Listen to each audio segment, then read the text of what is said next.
बिस्मिल्लाहिर्रहमानिर्रहीम। अस्सलाम वालेकुम। I am miss Nazish from Pakistan international public school. मैं उम्मीद करती हूँ आप सब खैरियत से होंगे। आज उर्दू लाजमी जमात दहम के लिए हम उर्दू की किताब में से अपना चौथा लेक्चर पढ़ेंगे। हमारा ये चौथा लेक्चर नामदेव माली है। सबक नामदेव माली के मुसन्निफ़ जो हैं वो हैं मौलवी अब्दुल हक, जो बाबाए उर्दू भी कहलाते हैं।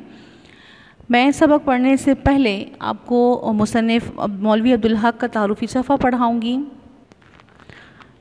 सफ़ा नंबर 62 पर मौलवी अब्दुल हक।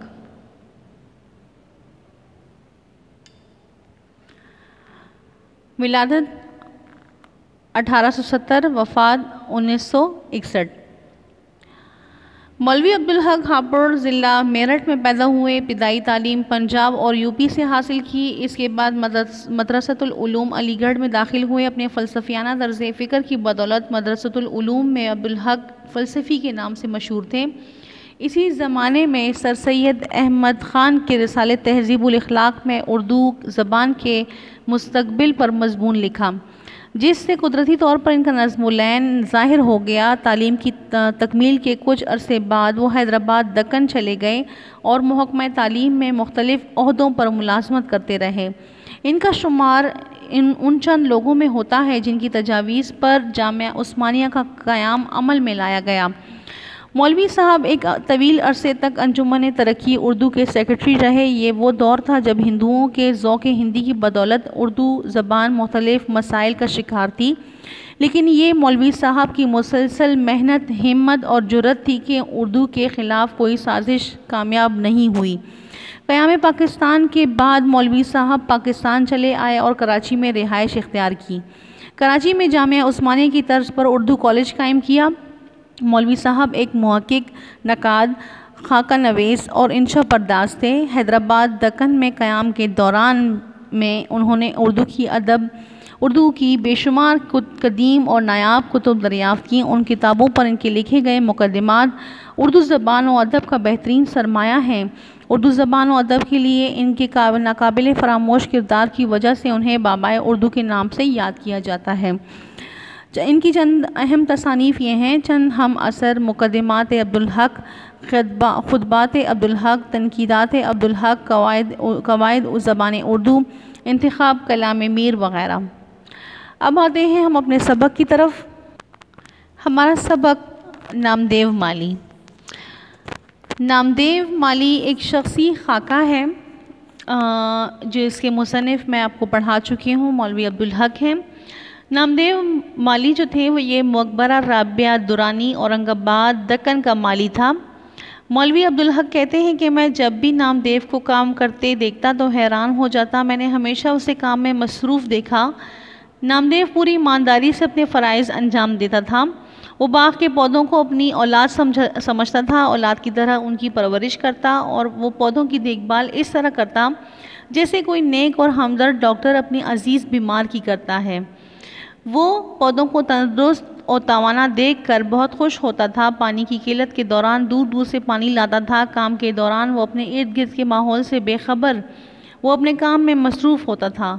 इसे तारीफ़ की तमन्ना थी और ना सिले की परवाह। इसे अपने काम से इश्क था। ये वो खूबियाँ थी जिसने नामदेव को सबसे मुमताज़ कर दिया था। नामदेव ज़िंदगी भर बागों में काम करता रहा, इसलिए बागों में रहते हुए नामदेव को जड़ी बूटियों की शनाख्त हो चुकी थी। ख़ास तौर पर बच्चों के इलाज में उसे महारत हासिल थी। दूर दूर से लोग बच्चों के इलाज के लिए इसके पास आते थे। वो अपने बाग में से जड़ी बूटियाँ लाकर बड़ी शफ़क़त और तवज्जो से इनका इलाज करता था। अगर इस इलाज के सिलसिले में उसे दूसरे गांव भी बुलाया जाता तो बग़ैर सोचे समझे वो चला जाता और लोगों का मुफ्त इलाज करता और कभी किसी से कुछ ना लेता था।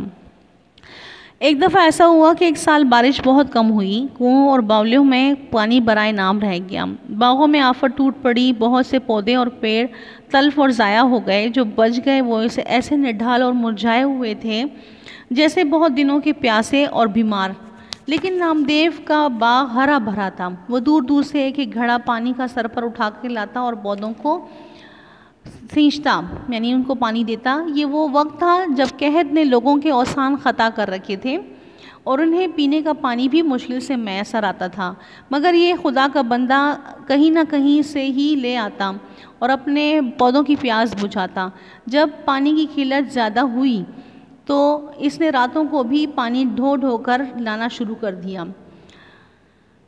आधा पानी आधा कीचड़ होता, लेकिन ये गदला पानी पौधों के हक़ में आबे हयात था। मैंने इसे इस बेमिसल कारगुजारी पर इनाम देना चाहा तो उसे लेने से इनकार कर दिया। शायद इसका कहना ठीक था कि अपने बच्चों को पालने पोसने में कोई इनाम का हकदार नहीं होता।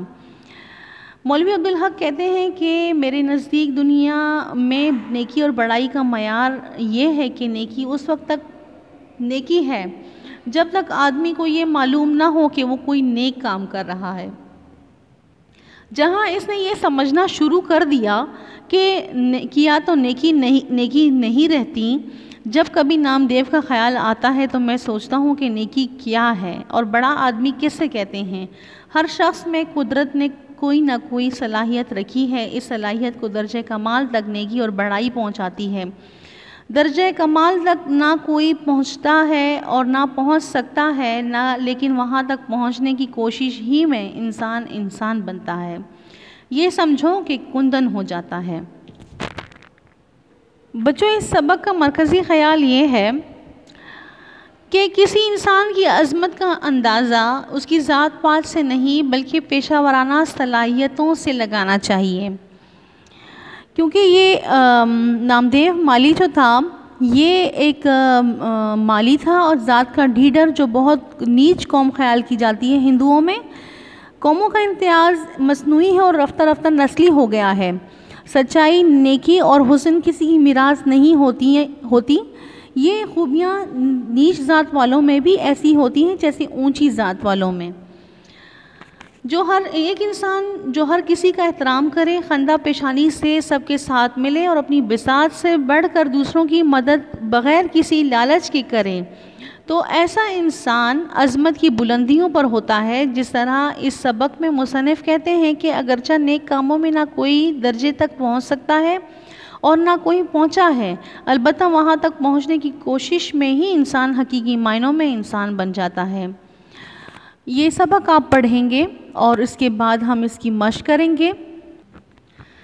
सफ़ा नंबर 67 पर इसकी मश्क मौजूद है। आपने इस सबक को पढ़ने के बाद इन सवालात के जवाबात हल करने हैं। नामदेव किस काम पर मामूर था? नंबर 2, नामदेव अपने काम के बारे में किस किस्म का रवा रखता था?